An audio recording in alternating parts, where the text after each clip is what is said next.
I am thoroughly unconvinced that beta amyloid in any state of aggregation has anything to do with the progression or initiation of Alzheimer's disease.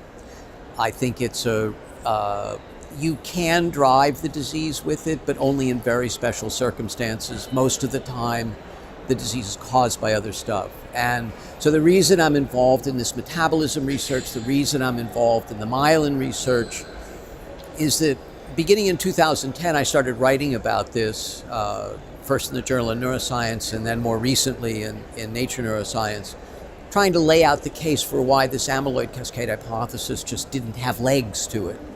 But more recently, and I felt that rather than just being negative about, however politely, about the reigning hypothesis in the field, I felt it was really incumbent upon me to offer alternatives. And so that's where the myelin research comes from. That's where the metabolism research comes from. That's where the senescence research comes from. And I think all of these are different aspects of the disease that have been ignored, both in terms of our clinical trials and in terms of our basic research. And I'd love to see that change. I think there's a stubbornness in the field. I think there's a reluctance to look data in its face and actually listen to what it's trying to tell us. In any scientific experiment, you can always make up an excuse why it failed and why it doesn't,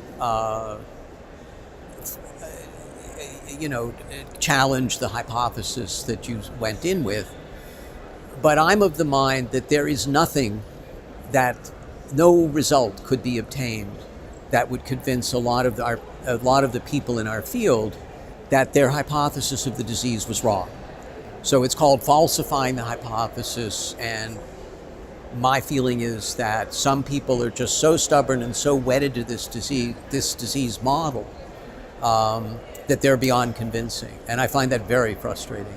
In general, I would say keep an open mind, keep reading, and support basic science as much as you possibly can, because at the end of the day, although we have a huge clinical problem on our hands and a huge societal problem because of the burden that Alzheimer's places on our healthcare system, we really fundamentally don't understand its basic biology. And until we solve that problem, I think our cures will be nibbling at the edges and not really getting at the core issues.